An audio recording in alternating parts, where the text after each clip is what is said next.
সমস্ত কৃষকদের জন্য দারুণ খুশির খবর। গত কয়েকদিন ধরে এমন কিছু আপডেট এসেছে যা পশ্চিমবঙ্গের লক্ষ লক্ষ কৃষকের মনে আলোচনা ও নতুন উদ্যোগ তৈরি করেছে। কৃষকদের বার্ষিক সহায়তা 6,000 টাকা থেকে বেড়ে 9,000 টাকা সহায়তা পেতে চলেছে। এরই পাশাপাশি কৃষক বন্ধু প্রকল্প নিয়ে চলছে প্রচুর জল্পনা। আর এরই মধ্যে কৃষকদের জন্য এমন একটি গুরুত্বপূর্ণ বিষয় যা অনেক কৃষক এখনও জানেন না। আপনি যদি এই গুরুত্বপূর্ণ আপডেটটি না জানেন, তাহলে ভবিষ্যতে বড় আর্থিক সুবিধা আপনাদের হাতছাড়া হতে পারে। অনেকেই ভাবছেন, আমি কৃষক বন্ধু পাই, তাহলে পিএম কিষাণের টাকা নিশ্চয়ই পাবো। কিন্তু এমনটা নয়। তার জন্য আপনাদের একটি কাজ করতে হবে। এরই পাশাপাশি ধান চাষিদের জন্য সামনে এসেছে বিরাট বড় সুখবর।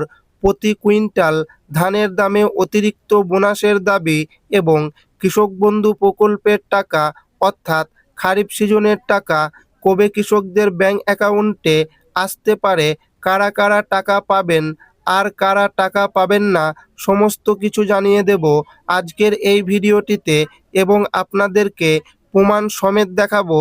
তাই ভিডিওটি প্রথম থেকে শেষ পর্যন্ত দেখবেন এবং আপনি কোন জেলা থেকে দেখছেন অবশ্যই কমেন্টে লিখে জানাবেন। কৃষক বন্ধুর টাকার নতুন খবর, খুব শীঘ্রই অ্যাকাউন্টে টাকা। বর্তমানে রাজ্যের বিভিন্ন জেলায় কৃষক বন্ধু প্রকল্পের তথ্য যাচাই বা ভেরিফিকেশনের কাজ দ্রুত গতিতে চলছে। এই ভেরিফিকেশনের মূল উদ্দেশ্য হল প্রকৃত উপভোক্তাদের তালিকা চূড়ান্ত করা।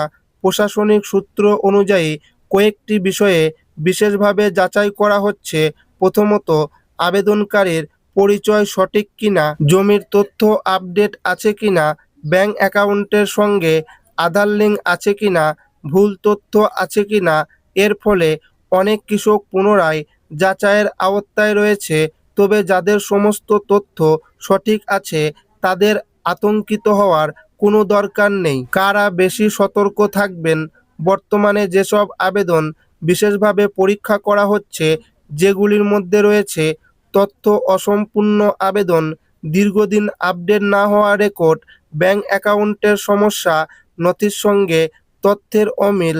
এই কারণে অনেকেই ভাবছেন টাকা পাওয়া যাবে তো। হ্যাঁ, টাকা আপনারা পাবেন যদি তথ্য সঠিক থাকে, তাহলে চিন্তার কোনো কারণ নেই।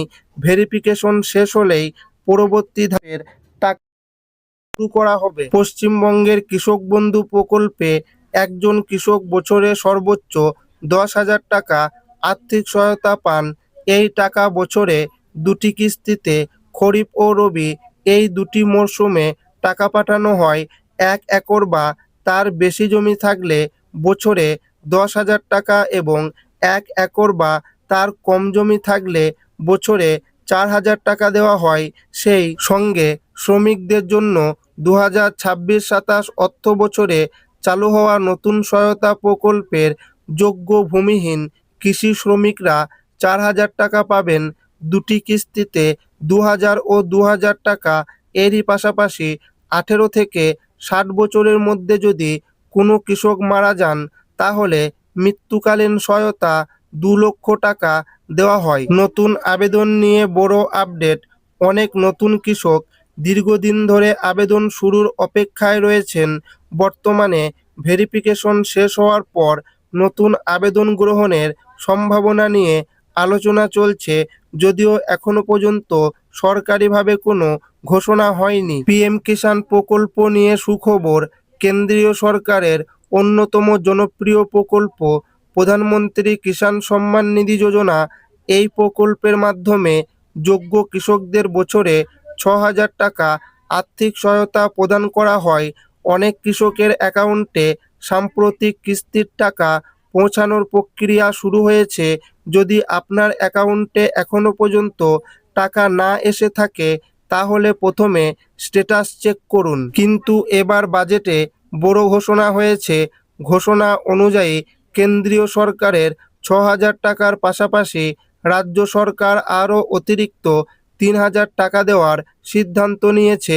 অর্থাৎ কেন্দ্র সরকারের 6,000 টাকা ও রাজ্য সরকারের 3,000 টাকা, অর্থাৎ মোট ৯,০০০ টাকা। যদি এই ঘোষণা সম্পূর্ণভাবে কার্যকর হয় তাহলে কৃষকরা বছরে ৯,০০০ টাকা পর্যন্ত আর্থিক সহায়তা পেতে পারেন। আগে যেখানে ৩টি কিস্তিতে ২,০০০ টাকা করে পেতেন, ভবিষ্যতে সেই অঙ্ক বৃদ্ধি পেয়ে ৩,০০০ টাকা করে ৩টি কিস্তিতে পাওয়ার সম্ভাবনা তৈরি হয়েছে।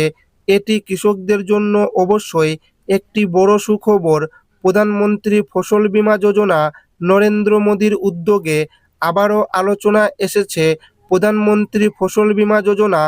আর এই প্রকল্পে আবেদন করে কৃষকরা প্রাকৃতিক দুর্যোগে ফসল নষ্ট হলেও পেতে পারেন আর্থিক ক্ষতিপূরণ। কারা আবেদন করতে পারবেন, কি কি সুবিধা মিলবে, কত টাকা প্রিমিয়াম দিতে হবে? প্রধানমন্ত্রী ফসল বীমা যোজনা প্রথমে চালু হয়েছিল 2016 সালের 18 জানুয়ারি। এই প্রকল্পের মূল উদ্দেশ্য হল প্রাকৃতিক দুর্যোগের কারণে ক্ষতিগ্রস্ত কৃষকদের আর্থিক নিরাপত্তা প্রদান করা। কোন কোন ক্ষেত্রে কৃষকরা এই বীমার সুবিধা পাবেন? যদি প্রতিকূল আবহাওয়ার কারণে কৃষক বীজ বপন করতে না পারেন তাহলে বীমা সুরক্ষা পাওয়া যাবে।